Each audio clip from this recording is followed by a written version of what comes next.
Welcome to UNCAGED. Today we're speaking with Alex Miller. Alex is the CEO of Synergetics. Synergetics has a wonderful tagline. I love it. A worldwide resource for business problem solving.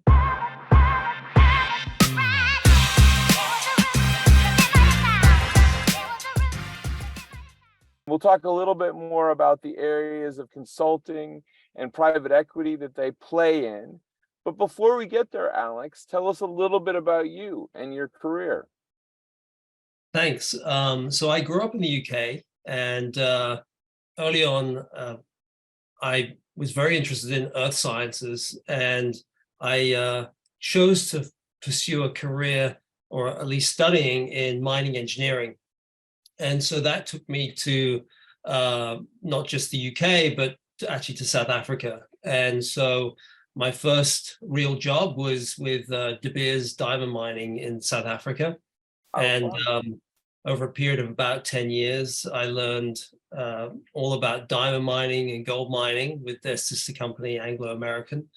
And I then pursued studies in systems engineering in University of Cape Town, which ultimately then I was headhunted by a consulting firm in South Africa, and that's how I fell into consulting.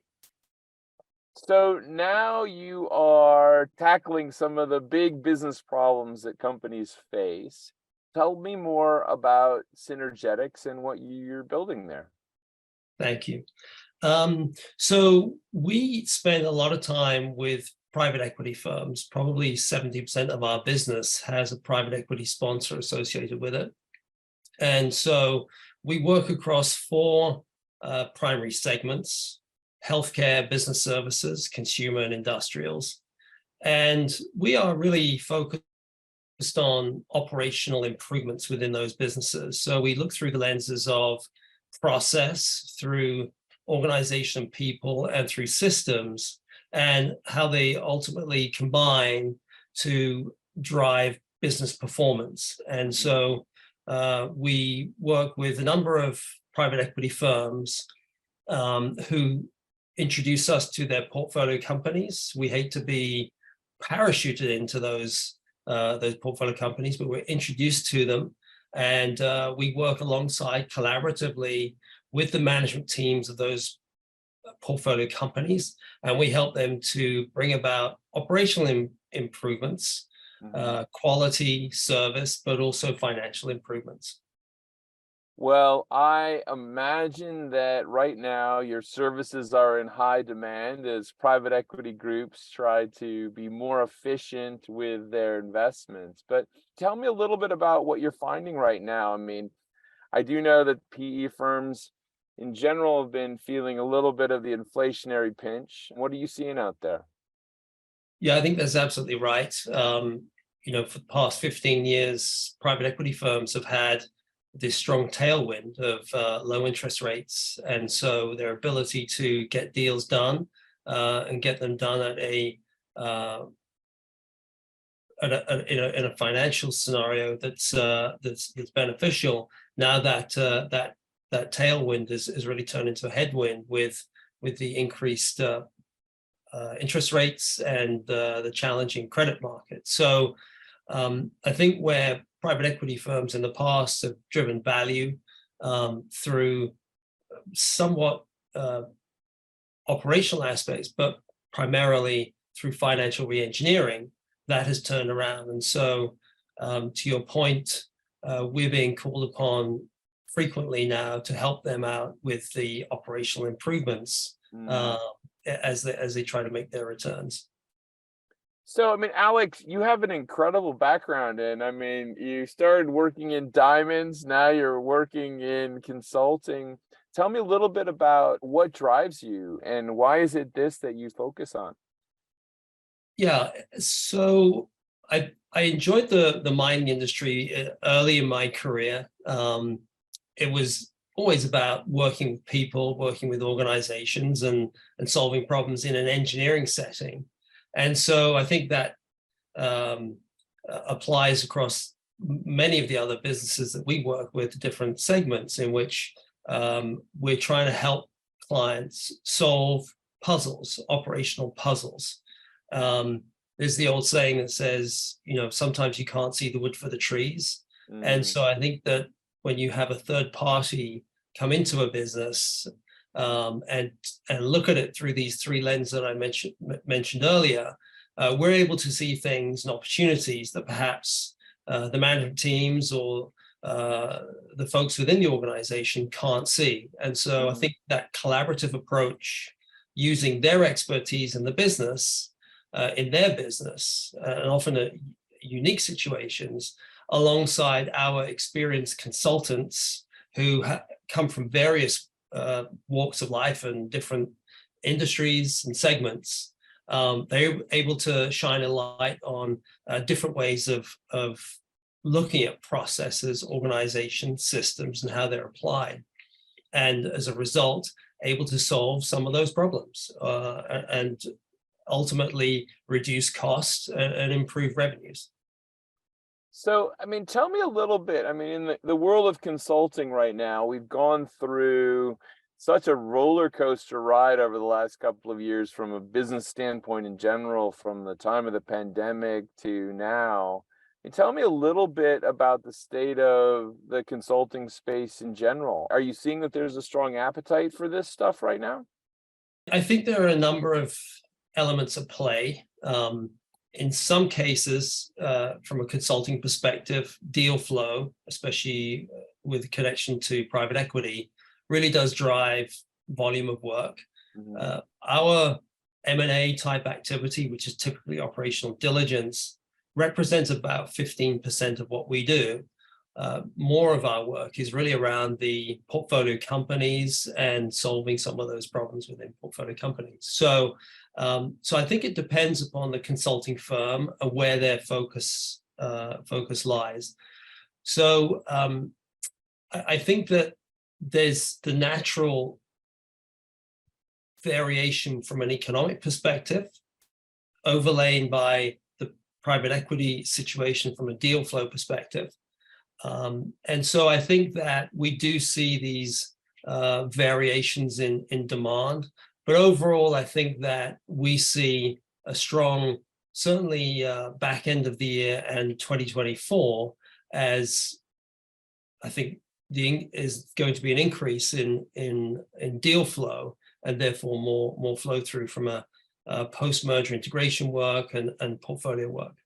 Yeah, I hope you are right. I mean, certainly looking at the near future will be something I want to ask you about. Just to kind of tweeze through a little bit behind your passion. I mean, clearly you are a problem solver. I mean, I think that may be a characteristic for folks that go into your type of profession. What do you think drives that, and where do you think you got that from? I think it's probably from my engineering background. So engineers have a certain way of looking at the world, and so it probably started early on when I was trying to fix cars or fix engines or that sort of thing, and so that moved to organizations and I think working with people. So it's how do you get the best out of people? How do you focus on people's strengths?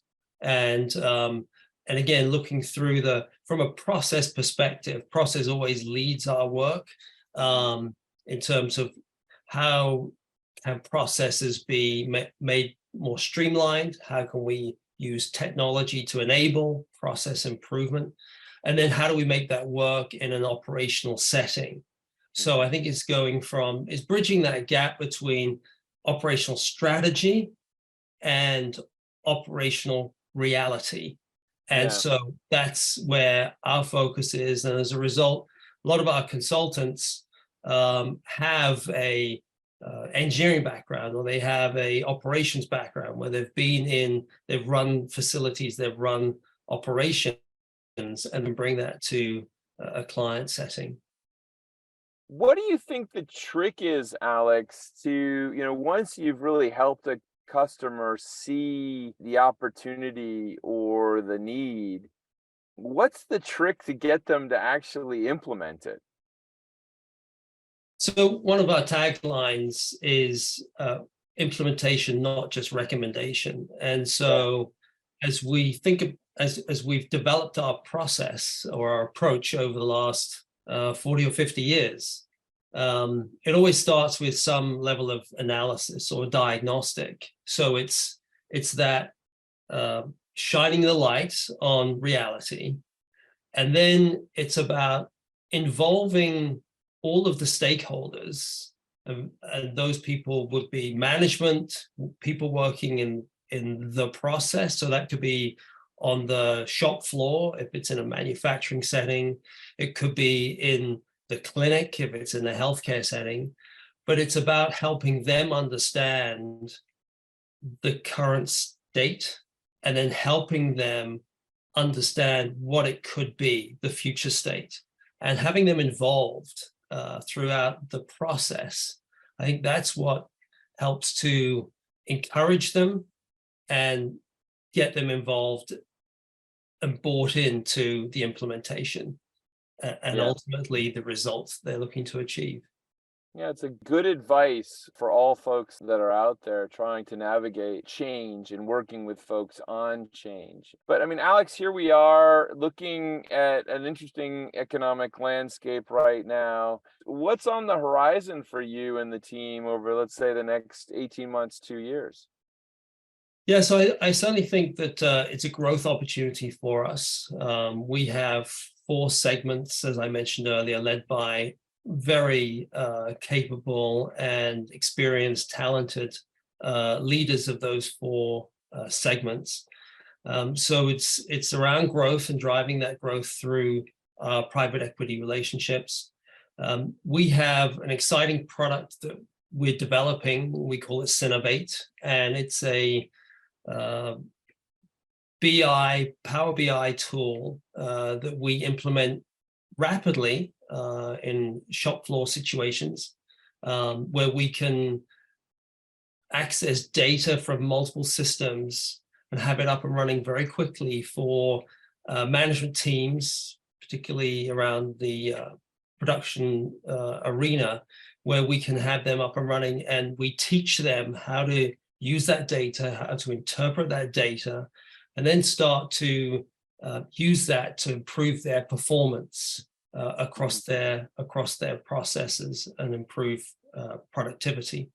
So that's an exciting product we have developing right now. We have that across probably 10 different client sites right now in a beta format.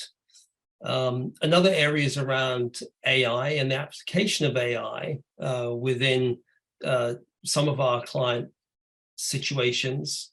I think the adoption of AI has flattened or plateaued over the last year or so.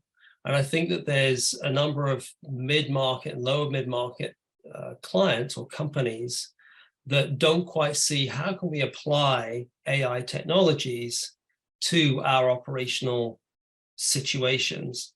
Right. And so I think that's an area for us where, as we bring that capability and that knowledge from a process perspective, a technology perspective, and then the change management component, it allows us to then help them to